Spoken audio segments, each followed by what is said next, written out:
Yo, welcome to episode 100 of the Breeze podcast. This is a special episode. It's your boy John McCollin here with Victor White, and your word of mouth is our oxygen.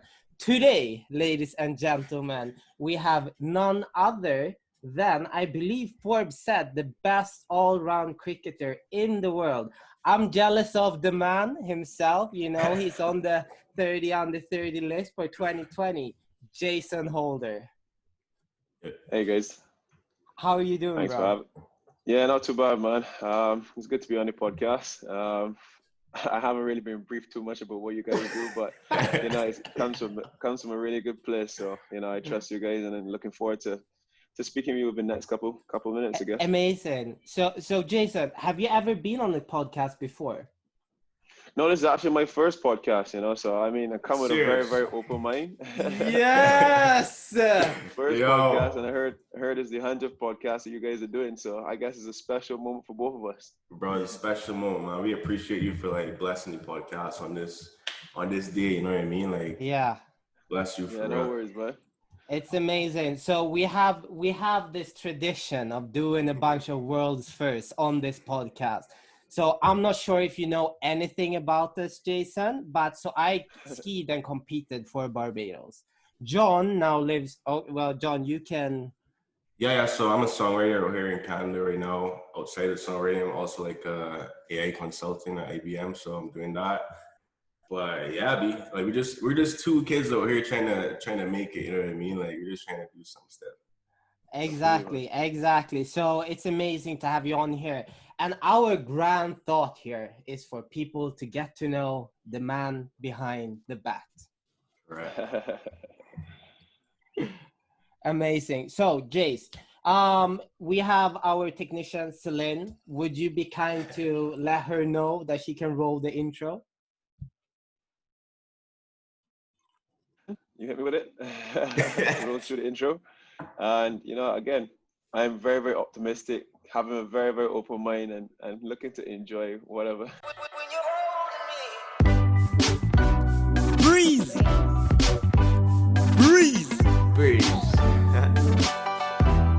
Perfect. Okay, so first things first, we usually start with a segment called Week in Review. So we would like to know, me and John usually go through our week. So we'd like to know about your week, what you've done this past week. Did you hear me or did it break up? Sorry, it broke up just now. Yeah, so we usually start the segment with, it's called Week in Review. So me and John go through our weeks, what we've done, etc. So we would like to know what you've done this past week.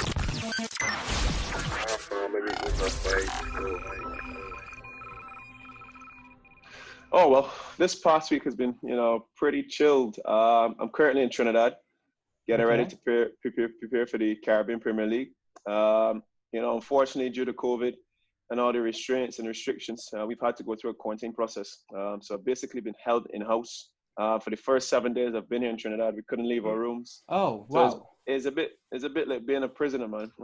I don't know what that feels like, but I'm more sure the restrictions are pretty similar. But in the last couple of days, we've been able to get out and do some training. And training has actually gone pretty good. We're still not 100% there in terms of the full dynamic of the squad. We don't have our playing clothing or even our training clothing.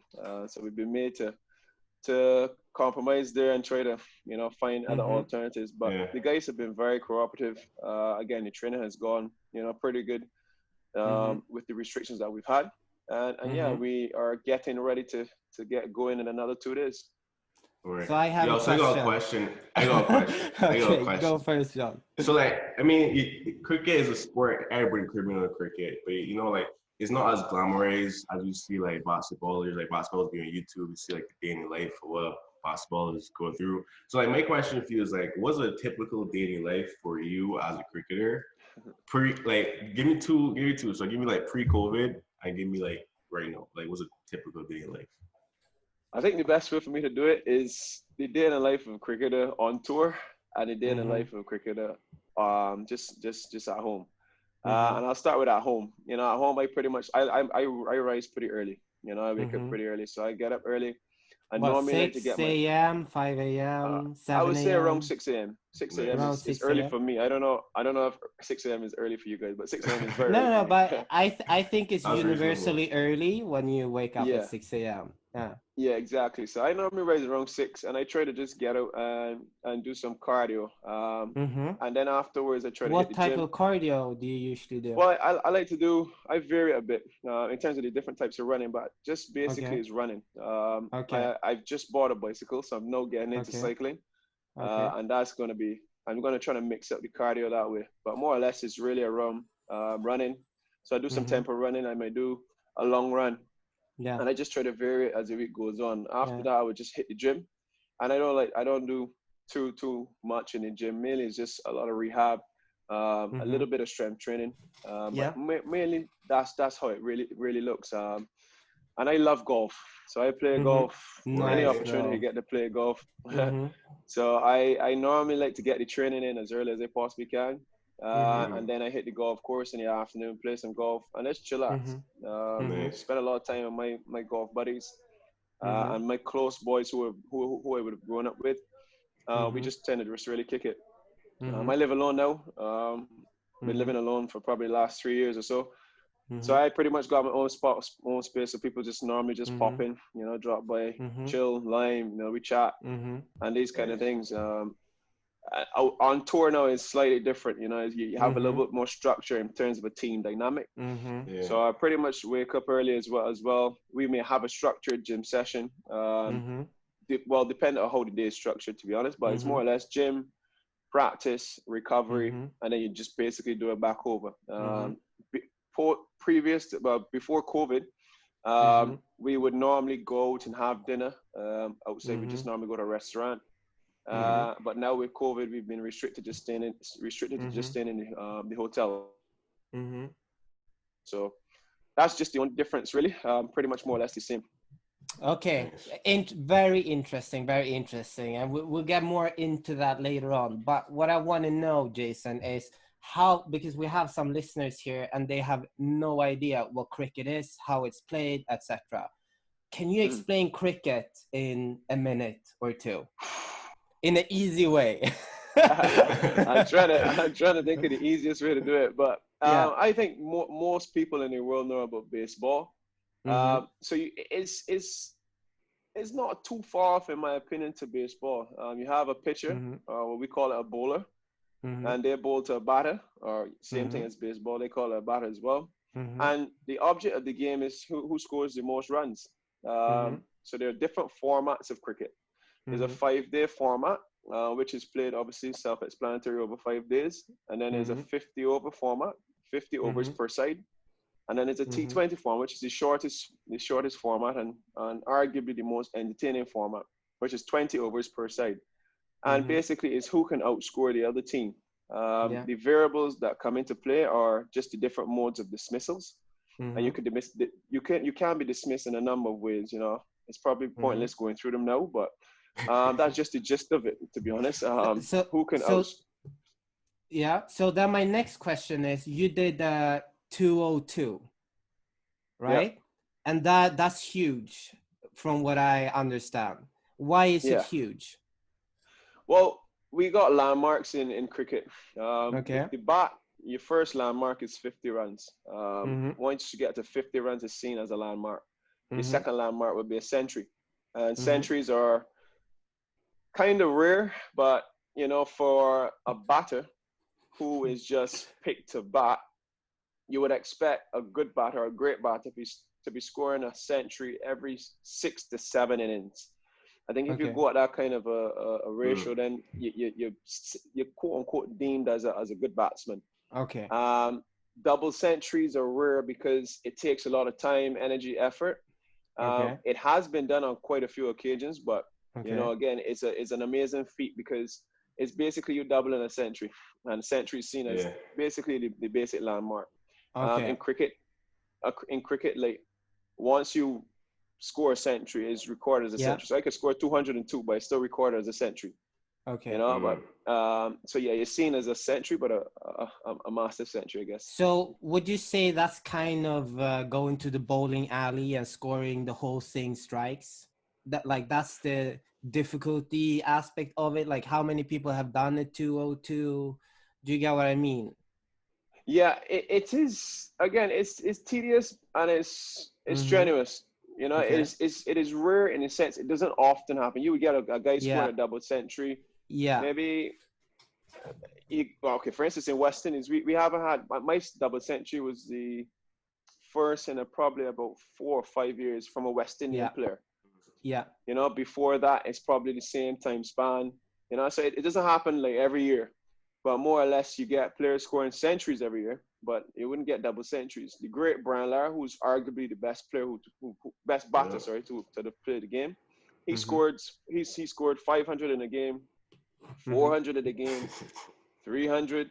He scored endless amounts of double centuries, and he's got a fair few centuries as well too. So that just gives you an idea of what the pinnacle would be in terms of an ultimate batting performance. Interesting. So, question in terms of you mentioned the different formats. You got the Test cricket in one day. Like, what's your favorite format to play, if you have one? Well, I love Test cricket.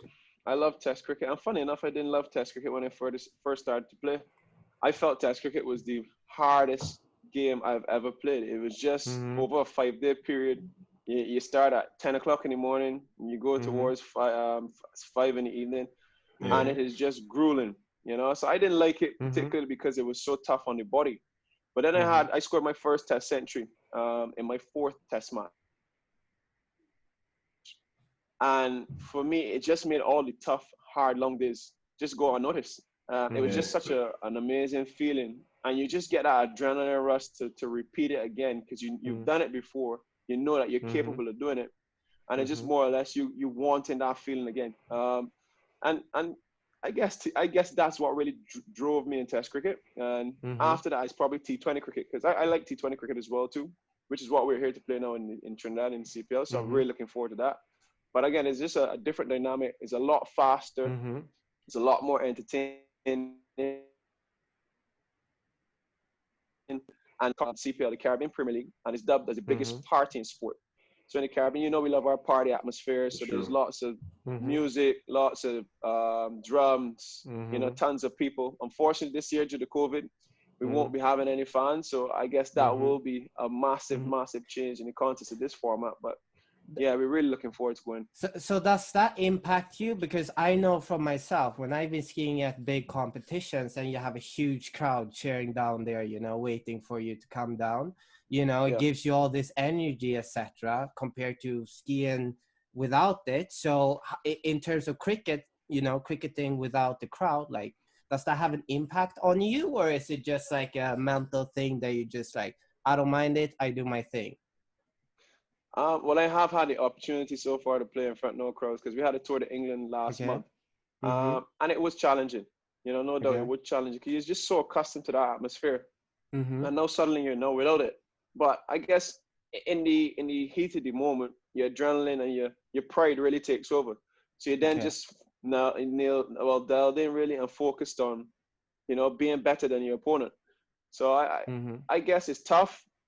And this tournament particularly, I believe, is going to be really tough. But more or less, you then have that competitive nature between you and your opponents that really, for me, drives you forward. Interesting. So, Jason, we really want to get down to the roots here in terms of you and your life. So, naturally, I Googled you, right? Do you know the top things that show up if you put in Jason Holder? I'm actually scared to find out, but no, I don't know. Okay. You can guess 3. If you guess 3, I think you can guess 3. All right. It probably says I am a average cricketer. No. I'm saying, I mean Jason Holder and then something or something. I'm actually clueless. Okay, I'll break the ice then. So the first thing that comes up is Jason Holder height. Yeah. You're over 2 meters tall, right? Yeah. 6'7" to be exact. Exactly, and that's actually the fifth thing. Jason Holder height in feet, which is interesting. And then the second thing is Jason Holder wife. Oh dear. Do you have a wife? I'm not married, you know, but again, Google, you know, spits out some things that it really should be spitting out. So, but get me in trouble. But you do have a girlfriend, to my understanding. Yeah, right? I do have a girlfriend. Girlfriend. I'm not sure if that's the same girlfriend that Google has. No, I do have a girlfriend. Can't put your mouth in spots, will be. No, I'm not putting you in the spot, but we're all in the girlfriend gang here, so no worries, bro. And then the third thing is Jason Holder stats. Then we have Jason Holder age, and you're how old? 28 years old. 28 years old. All right. Yeah, 28. Do you feel 28 or do you feel older? Man, I don't know where that age came from, man. Just the other day felt as though it was starting. I was 21 years old, starting my international career, man. But time has flown, man. Yeah. Sure. And then we have Jason Holder net worth.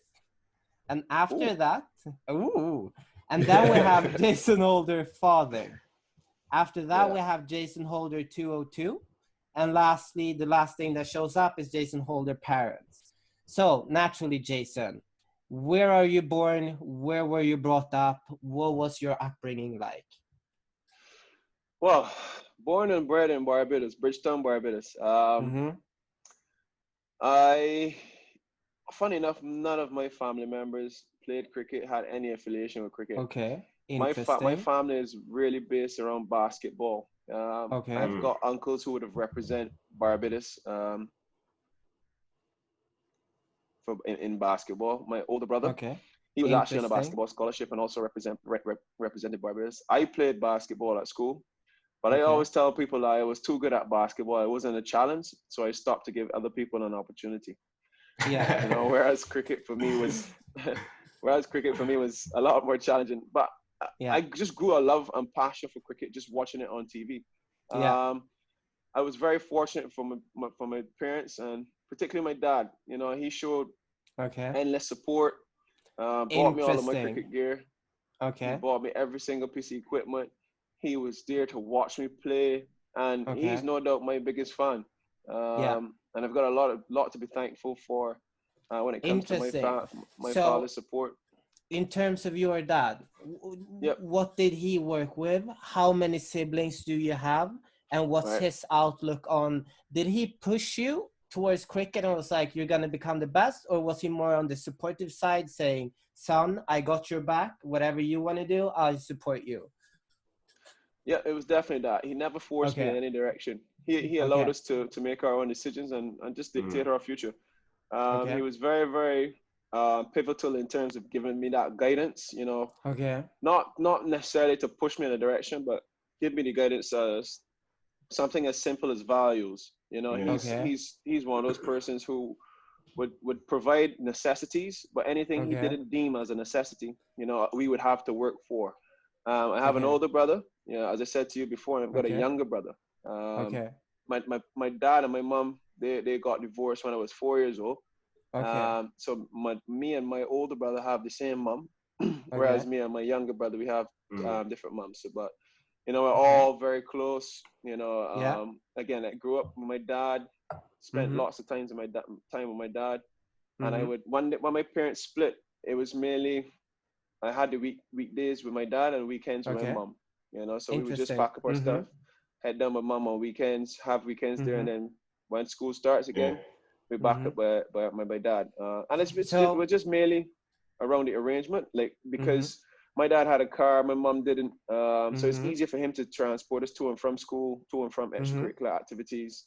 And yeah, it was just a very easy arrangement, to be honest. Yeah. Oh, that's very interesting, Jason, because I had the same dad. So my dad's Bajan, my mother, she's Finnish, but she moved to Sweden when she was around 4 or 5 years old, right?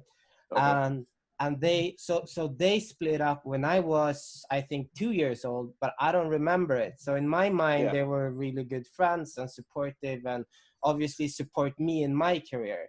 as a skier and that stuff. So it's interesting to hear. Do you think the fact that you had divorced parents, that has impacted you in some way, or do you think it hasn't made a difference at all? I don't think it has, to be honest. Yeah, again, I've never had or never been exposed to any, like, seeing any abuse that other children may have gone through. You know, my parents have been very civil. They've been very cooperative. Yeah.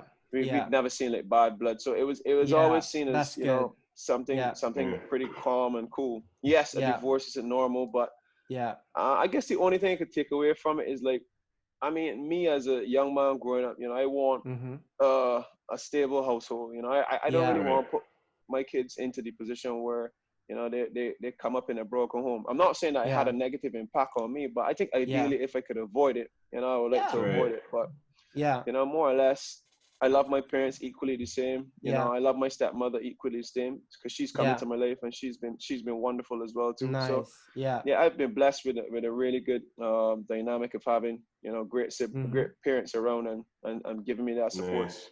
So Jase, you know, so in Barbados you have, obviously there's more to it, but there's 3 classes, right? So you have quote unquote poor people who have it a bit tougher. You have the middle class, and then you have the really wealthy people, right?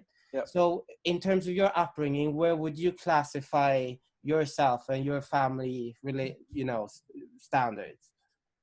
Again, I think it was very, very fortunate. I would put us in the middle class for sure. Yeah. And that's what I was known to. You know, I mean, at the end of the day, I've seen and played cricket with many guys who were very, very poor, and that made me realize, well, look, yes, ideally when I was growing up, you would want a lot more things, but in comparison to doesn't every kid, put things out in space. Yeah, but then when you realize what other people go through, you really understand how fortunate you are. So I would honestly class myself in like a middle class. You know, we weren't lavish and rich, but more or less, you know, my parents could provide necessities for me. Interesting. So in terms of, like, how do you see, I mean, now you're a big shot cricket player. I'm sure you're making tons of money, and we have a business segment where we talk about the business of stuff, and so we'll get into that. But in terms of these people that have, because I got to see it firsthand, Jason, in skiing. Skiing is a rich man's sport. So what that means is 95% of the people in the World Cup circuit have rich parents who pay for them. 4% work during the summer, and then they have national teams with the budget to cover them. 1% actually make a living out of it. And then again, traveling the world is very expensive. I was fortunate enough to have sponsors, you know, to be able to do it. I didn't make any money because it's so damn expensive, you know. But then again, I also was in the space that I was because I did not come from, I come from humble beginnings. Not super, super poor, but my mom is a working class parent, working, my dad as well. So that taught me to a really valuable, you know, work ethic, essentially. So are you with me? Are you with us? I'm back. Okay. You know, I lost you for a short while, but I'm back. Sorry. Trinidad, you gotta sort out your internet. We have Jason Holder on the podcast, for God's sake. Man, it's very no, but so but so in terms of opportunities, Jason, like how would you say, you know, like these poor kids that you grew up with playing cricket, sorry for categorizing them as poor, but and then these people with opportunities, and I'm sure that in cricket it's the same way as in skiing, where you have these parents who just, you know, try to get their kids in everything, all that stuff. How is the opportunities divided within cricket, would you say? All right, let me first put it this way. I don't think cricket is as lucrative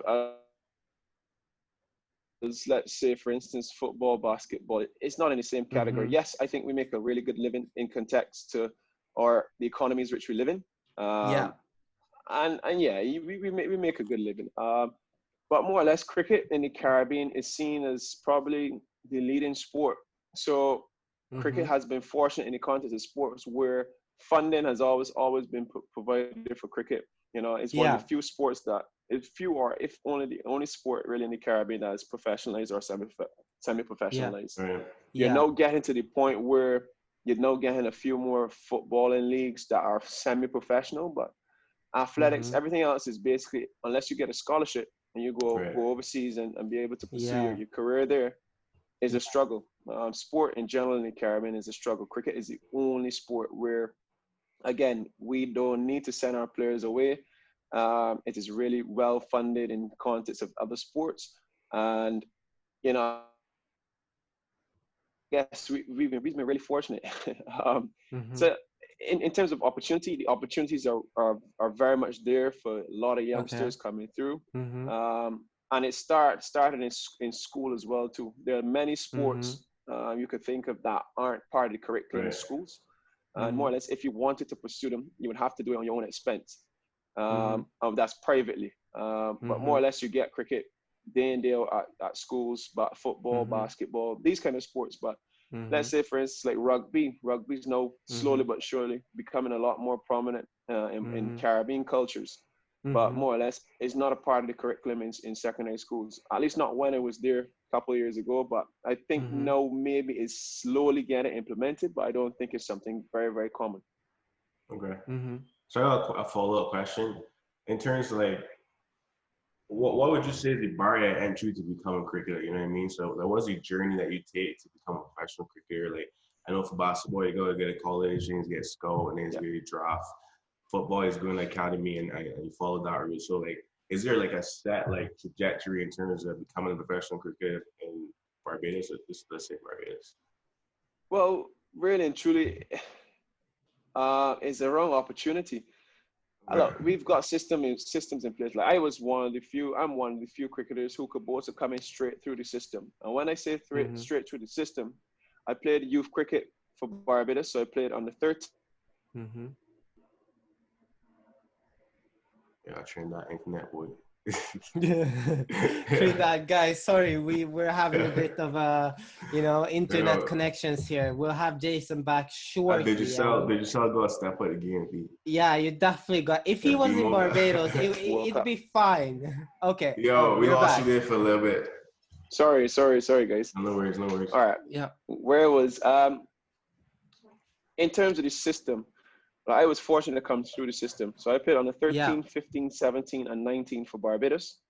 I represented the West Indies on the 19 team at the Youth World Cup in 2010 in New Zealand. So that's just a mini World Cup with all the other teams in the world.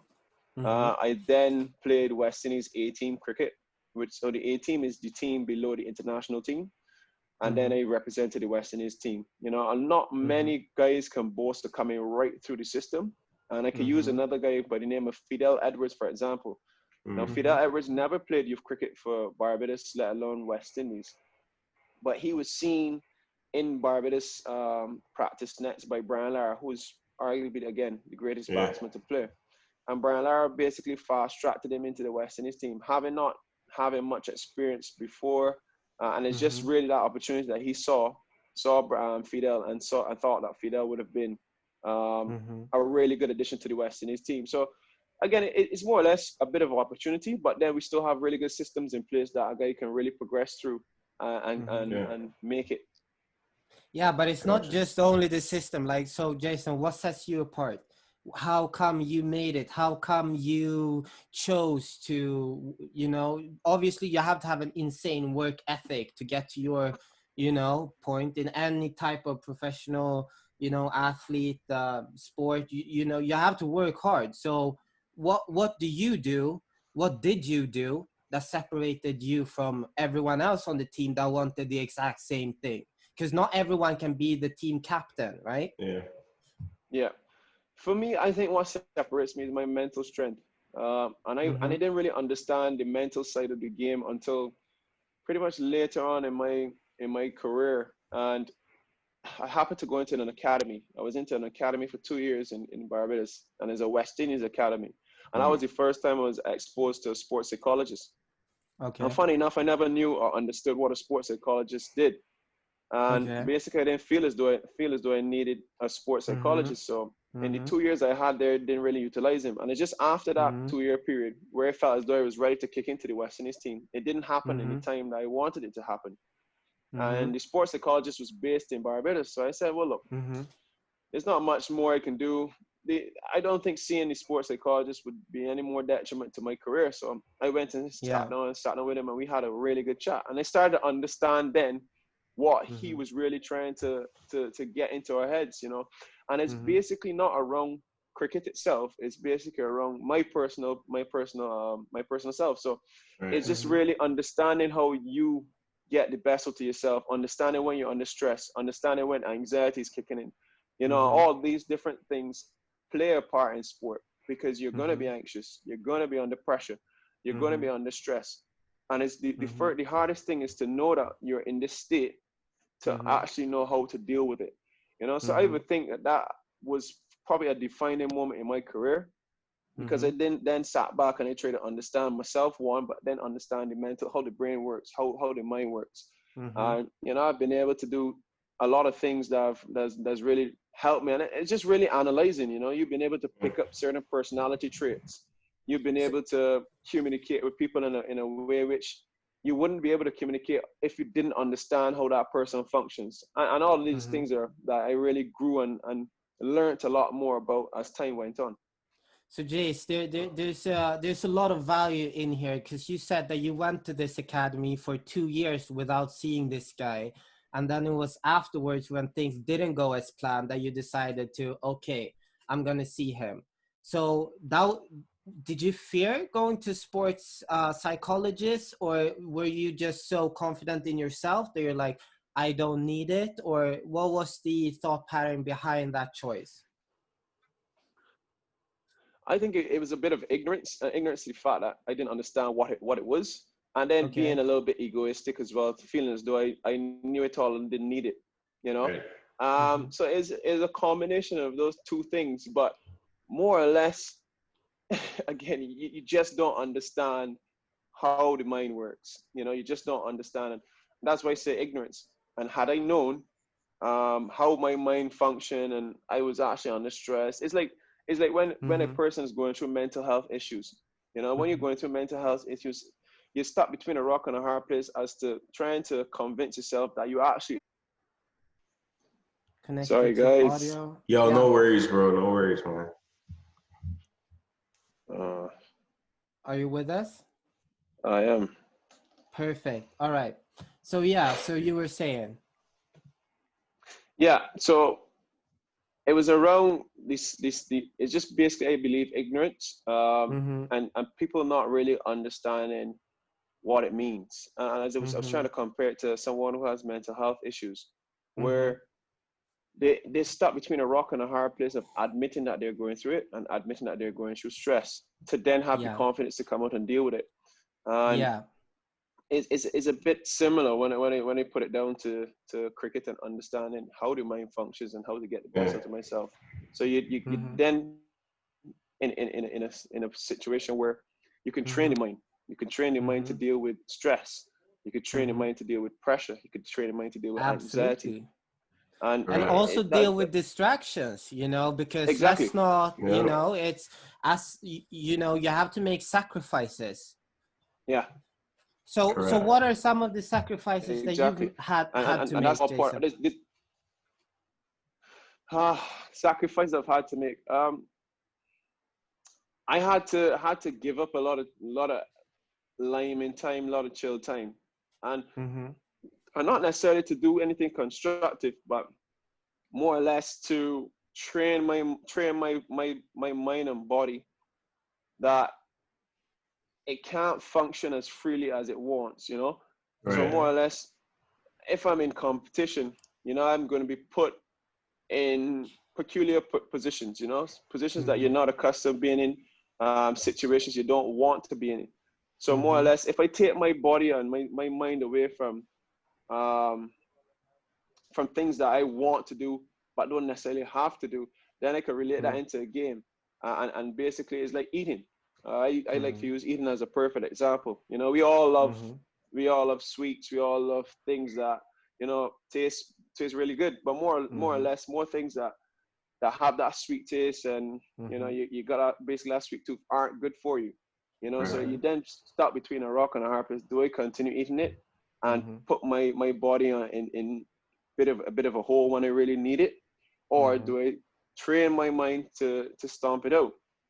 And then when I'm obviously in a game scenario, then it becomes a lot easier, to refuse temptation. And then I can relate that to batting. Like, I could be batting, and I know I have a favorite shot that I like to play, but you know, it may not be conducive to the bowler that I'm facing or the conditions that I'm in.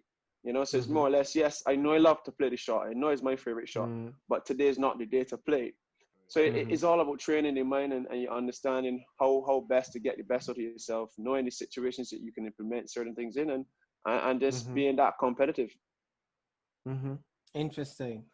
So it's really interesting for me to hear this, Jason, because like my sport was an extreme sport. I competed in the snow on slopes doing flips and tricks on these huge jumps, right? So I didn't have to think about the team, anyone else. Yes, there was strategy in terms of what you're going to do on the day of competitions in your run, you know, because it's a judging sport. So you get judged on what you do. But the big thing in extreme sports is usually the danger fact, right? So every time I was skiing, I was literally risking my life, and there usually are some deaths in my sport, etc., because it is so dangerous. What's the injuries and the dangers in cricket like? Because those balls are hard, right? And they travel fast. Exactly. Yeah. So we play with some hard balls. As recent as I think 4 years ago, we had a death in cricket. So there's this guy, Australian cricketer called Philip Hughes, represented Australia, played youth cricket. So he was seen as probably one of their better young players coming through. And I made my debut. He played in the game as well in Perth, Australia. And unfortunately, he was playing a state game, and he was struck literally in the back of his head. So our helmets protect basically our skull here, and then we have a grill to protect the mouth and the face area. But back then, our helmets could adjust as well. Now, since that has happened, like there's a mandatory rule now. You can't have helmets that you can adjust. So you have to have a fixed set helmet, and it's basically to enhance your safety. But he was unfortunate. He was batting, and he turned his head, and he got struck right at the back of his head right here. And basically they said he died on impact. So he went into a coma, basically had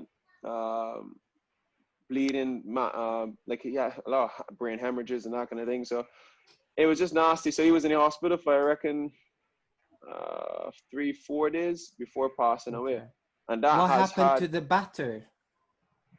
No, he was the batter. He was the bowler. Bowler. It was the ball. Oh, so what happened to the bowler? So the bowler was literally traumatized, man. So he had to go through a lot of psychology and psychiatrists and that kind of thing, because it really shattered him. It shattered the entire game, man. And it changed the game tremendously. So now our helmets now have something we call a stem guard. So it has extra protection now that protects down to the back of your neck, really. So it further enhances it. But you could be struck. There have been many players who've had concussions. But yeah, it's not as dangerous as skiing, I would say. That death was like a rare. That's like just a freak incident. But I do watch skiing every now and then. I used to watch the X Games a lot, man. Nice, bro. Yeah, so did you hear that? Jason Holder watches the X Games. I can thank you. We can retire episode 100. We're out here. I do know Sean White and these kind of people. Oh, yes, amazing.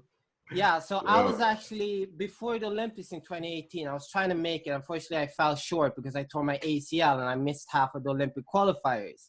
But 2017, during the summer, so at the end of the season in New Zealand, you know, all these pros, we go together and we rent the entire resort, pretty much. So Sean was there, all the top people was there, you know, to practice, you know, pre-Olympic is hectic. And then Sean, he's friends with Dan Bilzerian, you know, the guy who's now allegedly gone bankrupt, tons of women's. He's a bit controversial, to say the least. The gambler. So, yeah. So he flies in with the chopper, walks off the chopper with these two girls, women, in high heels on top of a mountain in snow, which was a bit different. Unfortunately, that morning, Sean had an accident. So he hit the wall of the pipe and he was bloody and had to fly to the hospital. Wow. Weirdly enough, I actually crashed that day too. So I was a bit concussed, but I had to go up to, you know, Dan and talk to him and, you know, film a bit with him and stuff like that. But nice, Jason, man. Growing up, everyone has always told me, oh, Victor White, oh, Sean White, is he your cousin? Is he your brother? You know? Yeah. So when I finally met him in New Zealand, it is. So when I finally met him in New Zealand, I put him on the spot and I was like, the question is finally answered. Sean White, brother from another mother. And what did he say, man? He was like, yeah, the Whites. I got it on film. It's a whole blog and stuff. But yeah, it's cool. And we're going to dive into the business part of things just now. But before we do that, I would like to know, were there ever anything else than cricket when you grew up, or was cricket always the pathway for you? No, pretty much it was the pathway. Again, I was pretty good at basketball. Actually very good at school. I've got a few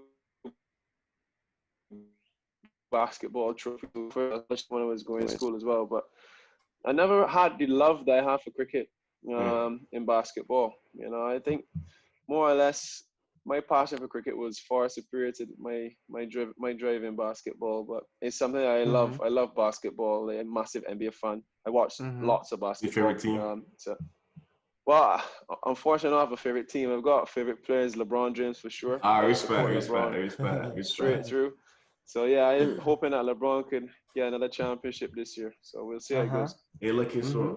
So. Yeah.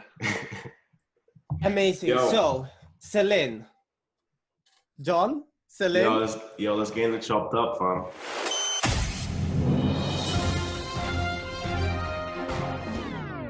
Let's get it. Okay, so Jase, chopped up is our business segment, all right? Here is when we dig down into the numbers, the freaking whatever is going on, you know? We talk about stuff, right? We get real.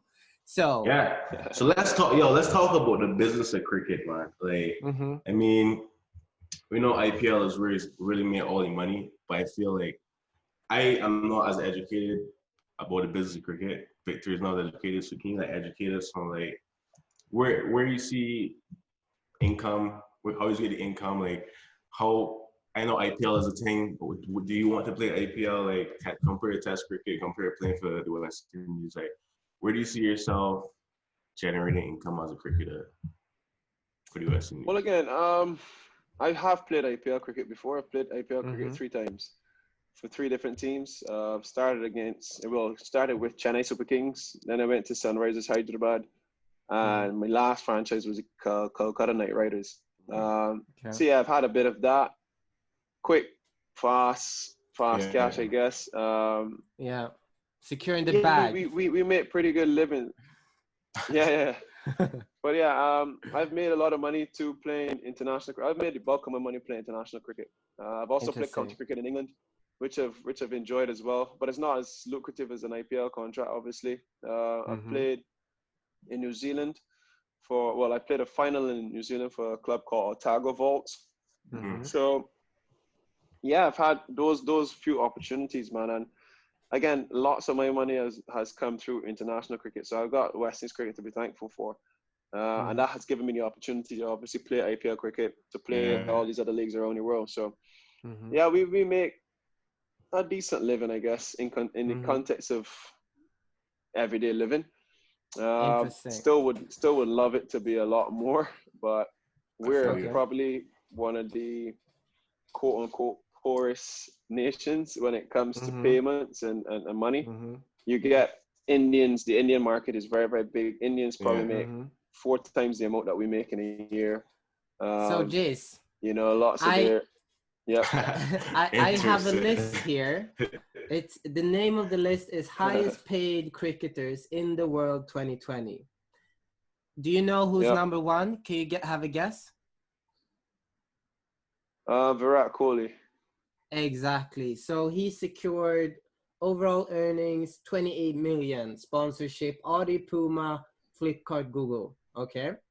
So we have Virat, Dhoni MS 14 million, Sharma Rohit 10 million, Ben Stokes 8 million. Now, this is a 2-segment question here. Did you know that you were in Forbes 30 under 30? No, I didn't. You didn't. Whoa. Okay, you heard it here, guys. Forbes, please, link Forbes. this. Okay.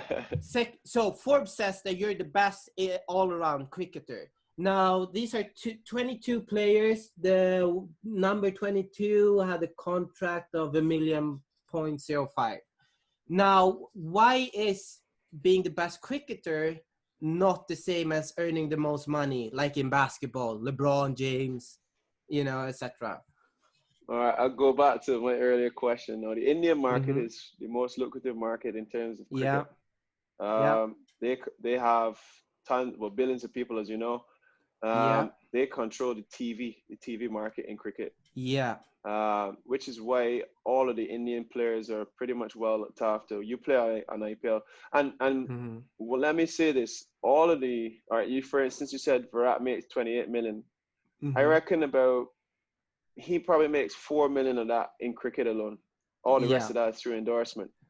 But again, because of the Indian market, they're that's actually exact. It says base salary 4 million and earnings 24 million. And I was just guessing. It's just the market. Unfortunately, us in the Caribbean market, we aren't that. I don't even know how to put it, but it's not, the opportunities are not that far. But I mean, if you look at the pure economics of it, India is 1 billion people. There's lots of power there. The Cricket World Cup, 1 billion viewers. Let's see here. Also, 70%. India also owns majority of ICC, right? That's correct. Yeah, they pretty much run ICC, and ICC is the governing body for cricket.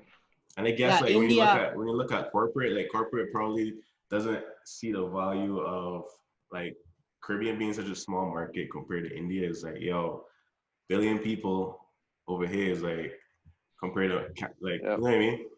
Yeah, I understand.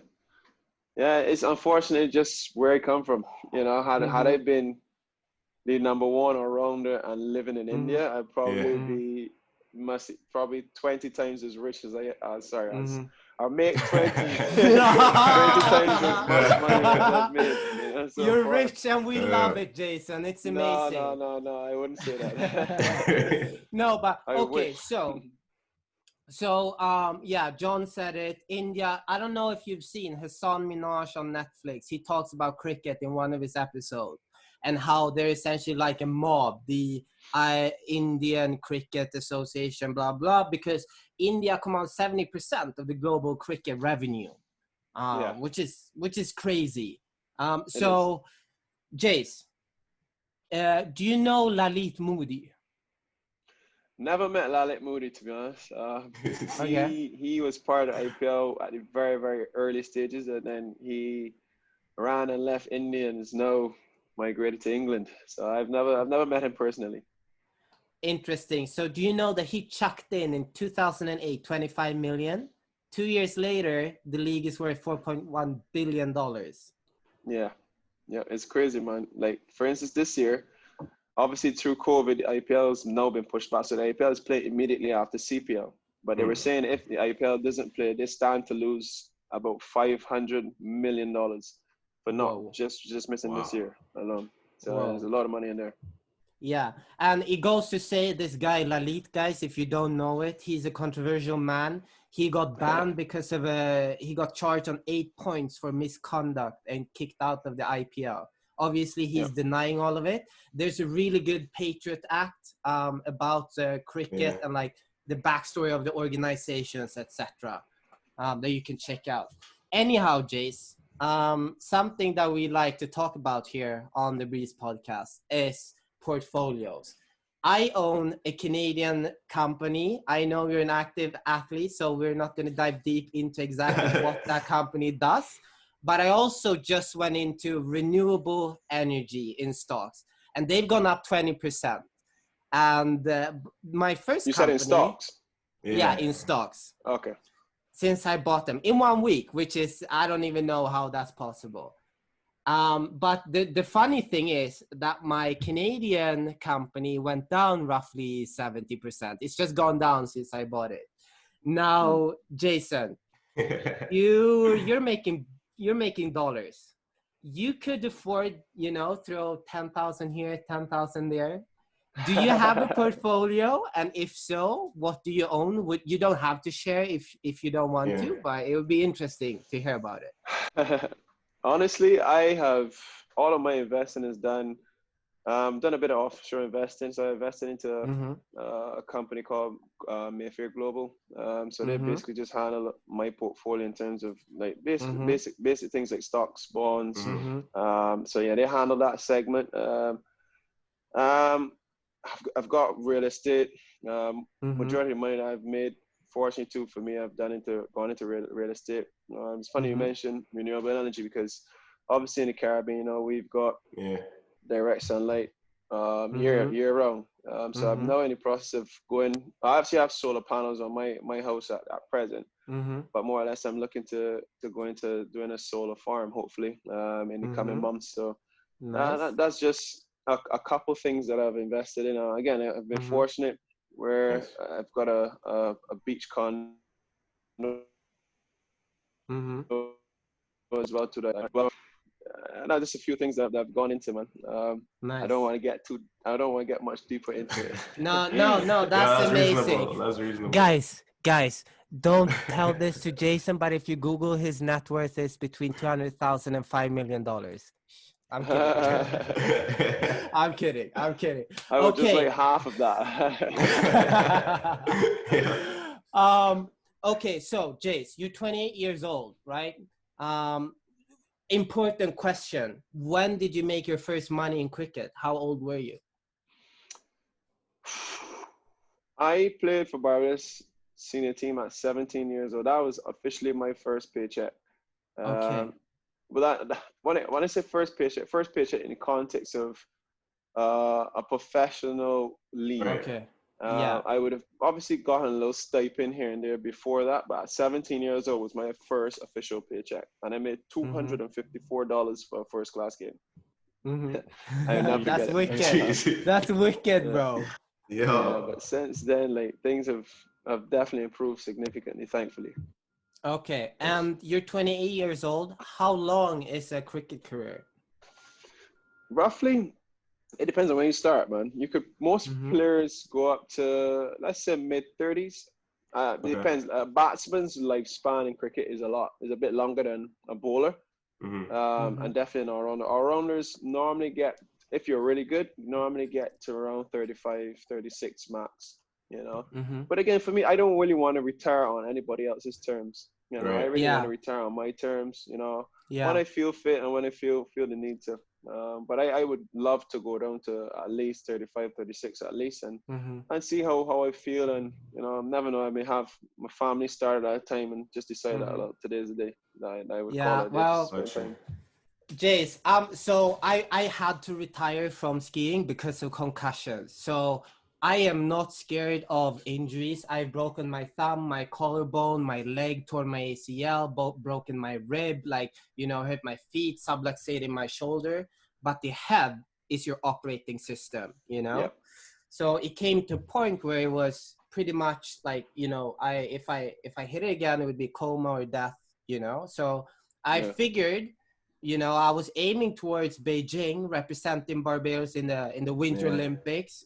But then I realized that it's not going to be possible. So what I got instead was I actually took Barbados' first winter sports medal. I came second in Poland in the Europa Cup, and then 31st in the World Champs 2019. So with my retirement, I was kind of lucky in a way, being able to retire on top, reasonably unscathed. But I'm still wondering, you know, how far could I have gone if I Yeah. continued? Do you get what I mean? So retirement Yeah. is a tricky question. But in terms of education, do you have a bachelor? Or did you go straight from like high school to cricket?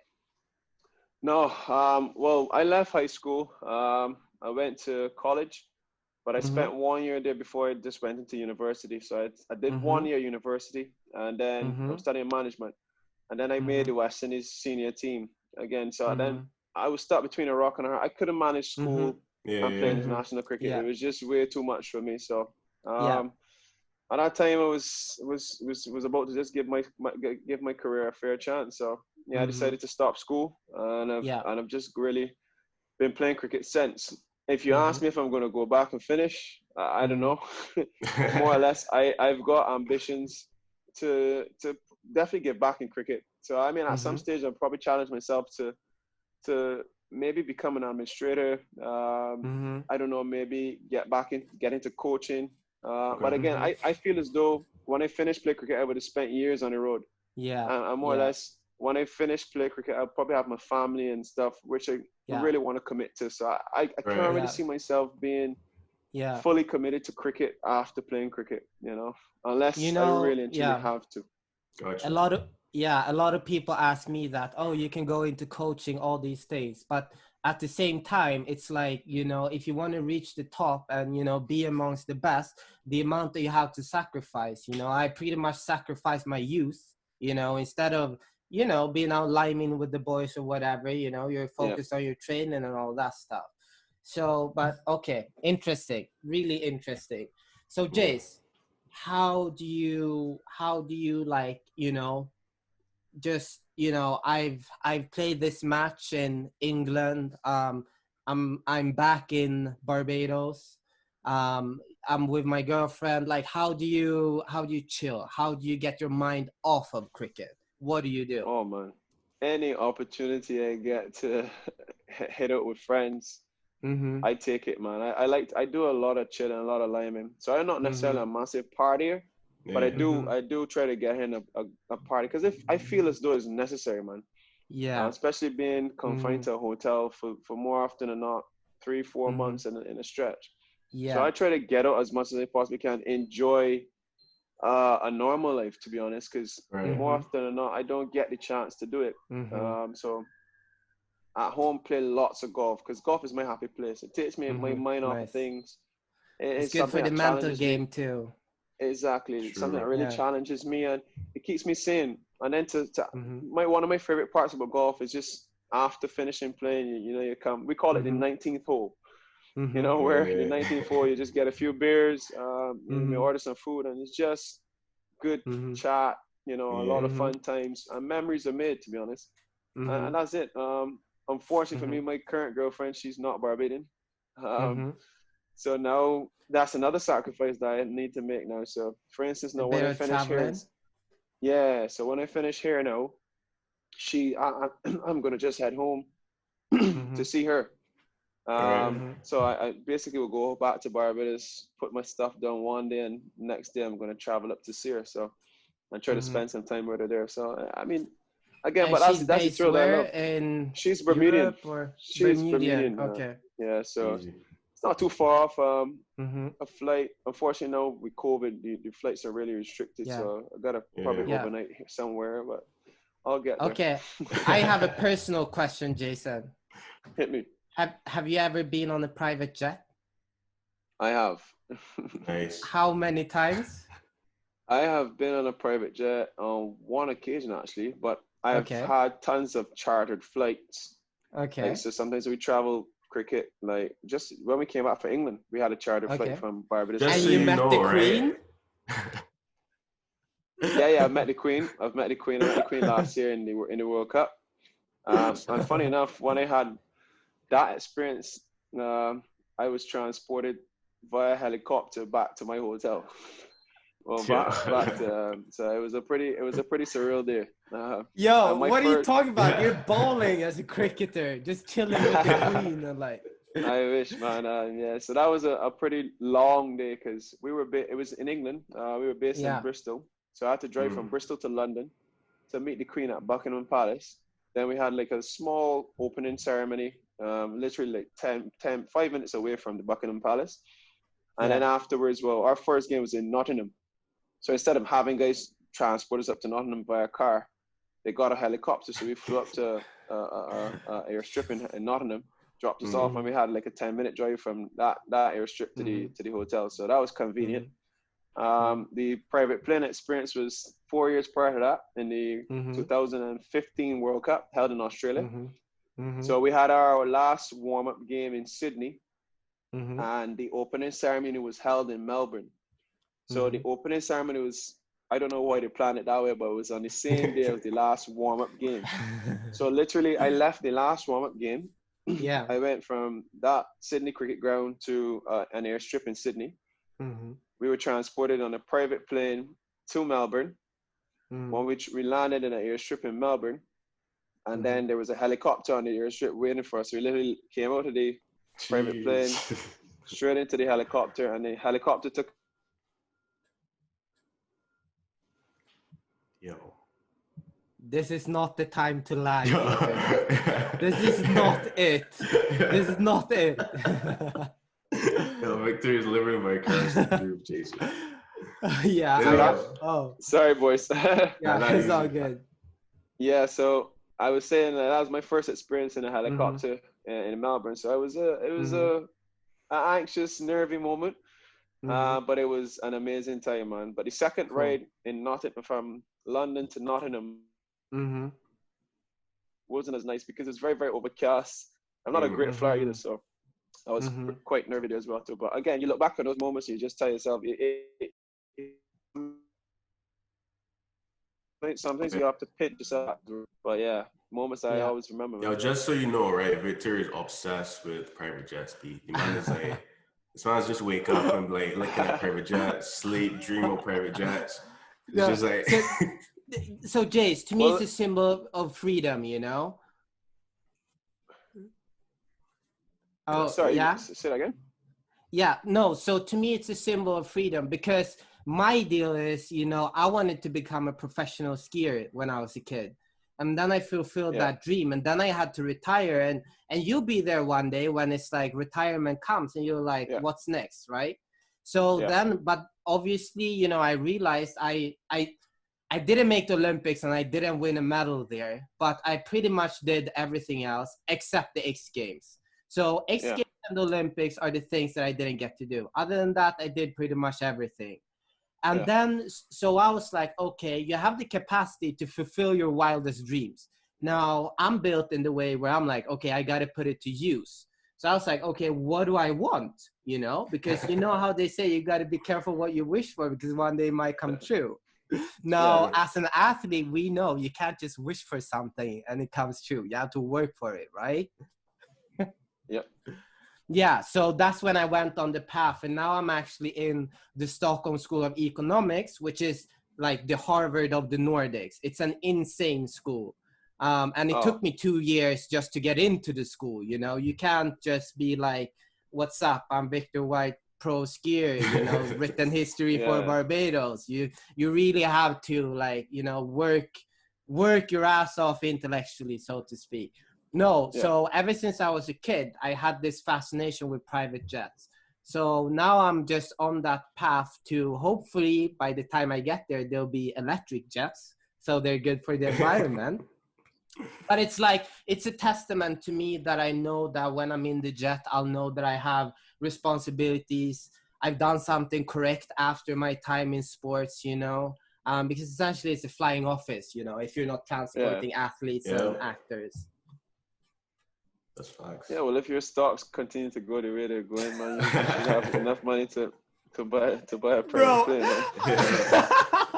I'm the worst. The Breeze family know I'm the worst. I was down 70%, bro. Whatever you do, like I'm not my thing is I'm good with people and like actually building companies and stuff. The stock market stuff is difficult. That's another level there, dog. It is, man. Yeah. It is. I know people who are wired on it, man, and they just do not move, but they're just really good at it, man. Yeah, yeah. So, Jase, we have this segment in the podcast called Breeze Pick of the Week. Yes, so it's a segment where you get to pick a song. You can pick whatever song you like. Yes. And it's introduced by I don't know if you know that. Yep. Before you say that, we just want you to know it's introduced by DJ Puffy, our homeboy. Okay. Hey yo, what's going on? This is DJ Puffy, Red Bull 3-star world champion, and this is the Breeze Pick of the Week. Check it out, yo. Blacklist, black book, black market, Black Friday, spend off your black riches. I've never seen a doctor in black, nor seen a black pill for cure no black people. But I've seen my favorite artist is Chronic, straight through. So I listen to lots of Chronics. So the tune I'll definitely request Skanking. No, I'll actually go Black is Beautiful this time. Easy. Black is Beautiful. Nice. That was a big one still. Yeah. Amazing. Yeah. So, Jase, what's next? What's up? What's next? Well, as I said, CPL starts in another 2 days. We're actually defending champions. You know, we won Barbados Traders. Exactly, go Barbados Traders.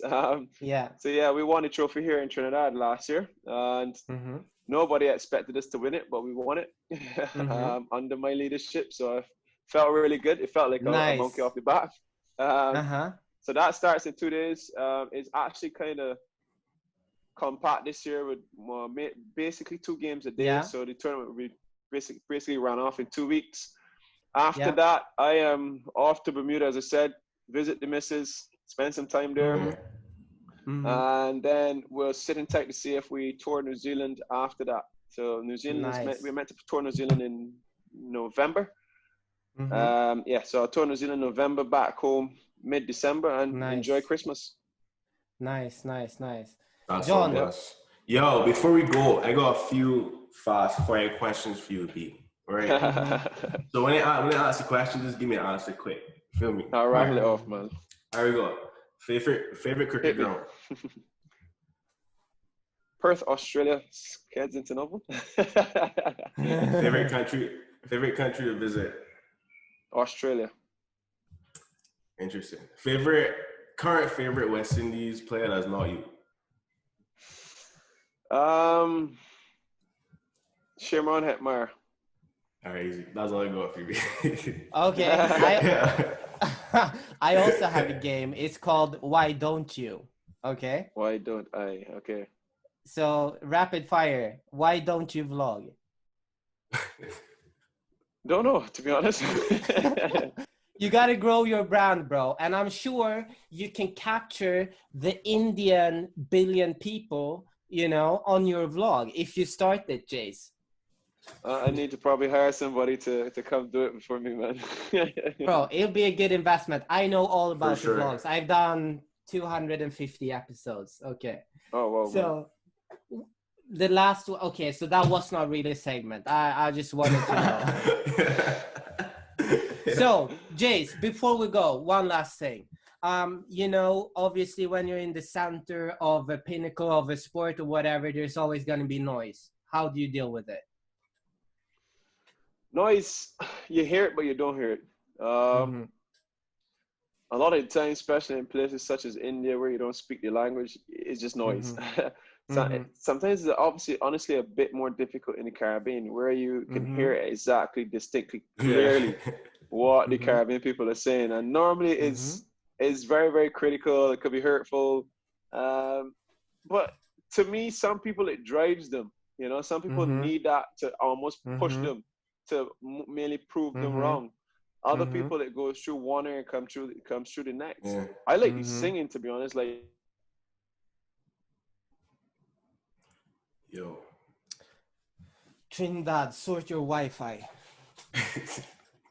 Yo, wrap up. Yeah. The internet is wild to be. Yeah. Sorry, guys. Not easy. Yeah, it's all good. So yeah, as I was saying, like you go to places in the world such as Port Elizabeth, where they've got a band that plays and is renowned for playing music straight through the game. You play cricket against England, and England has arguably one of the biggest followings in the Barmy Army, and the Barmy Army sing day in, day out. And you just get so familiar with hearing them that you learn these songs from just hearing them. And for me, I love those kind of moments. You know, those are the kind of things like you be in the field, you may be having a long, tough day, but then you hear the band and it just almost keeps driving you, keeps motivating you, keep pushing you. You hear the Barmy Army singing, you just, oh, I know that song. It goes, oh, and you just really get into it. You know, and for me, that's the best atmosphere of cricket, to be honest. And that was honestly like the difference there for me. So what about before we go? What about the haters, the comments online, the reporters that don't like you? Does that reach you, or do you just just shrug it off? Some of it reaches me. Some of them actually get to you, in all honesty, but more or less. Is it the ones when it's true, when like you could have done better and they point that out? Or is it just like some noise sometimes, the person that's always been on your back? It's more or less when you know you haven't gone or you haven't done it well, and people give their opinion on it, but their opinion is just to be controversial. To me, that's the most frustrating part about it. Like, or you've messed something up, or you haven't done it well, but yet people just want that opportunity to just nail you. I guess that's the most frustrating part about it. But more or less, you just gotta keep your head down. If you let it consume your thoughts, man, it will eat you up inside, man. And I remember when I first started playing first class cricket, and I was really held closely by this commentator called Andrew Mason. And Andrew I just felt as if he wanted an opportunity to crush me. So I got the advice from a coach who I find, well, he's very close to me and dear to me, I got Roddy Eswick. And he said, don't read the newspapers, don't listen to the news, just go and play the cricket. Because I used to would look in the paper, I would read the news, I would listen to the radio. And I just stopped all that, man. And the only way I would hear it and the only way I would see it is just somebody sends it to you or pay attention to it. So. And that's worked. Yeah, amazing. That has worked. Respect, fam. I appreciate we appreciate you coming on the podcast, fam. We appreciate you. Thanks for coming on. Yo, people, 100%. If you're listening, go follow Jason Holder on Instagram, Jase Holder. Yeah. Go follow the bands. And stay tuned for when he launches his YouTube channel. I believe I've heard he's going to be on my vlog over Christmas when we're all in Barbados. So that'll be amazing. Maybe have a little golf match, Jase? Sure, man. I'll definitely jump on. That's good. Well, guys, thank you for listening. And Jason, thanks for... thanks for blessing us with your presence, and good luck to you in the stuff that you have to do. Go out and kill it as you usually do, bro. We want to see that that 500, 1,000, maybe do something like a 2,000 or something, We'll work on something special. Respect. Okay, perfect. I appreciate you, dog. Guys. All right, guys. Thanks, man. Peace.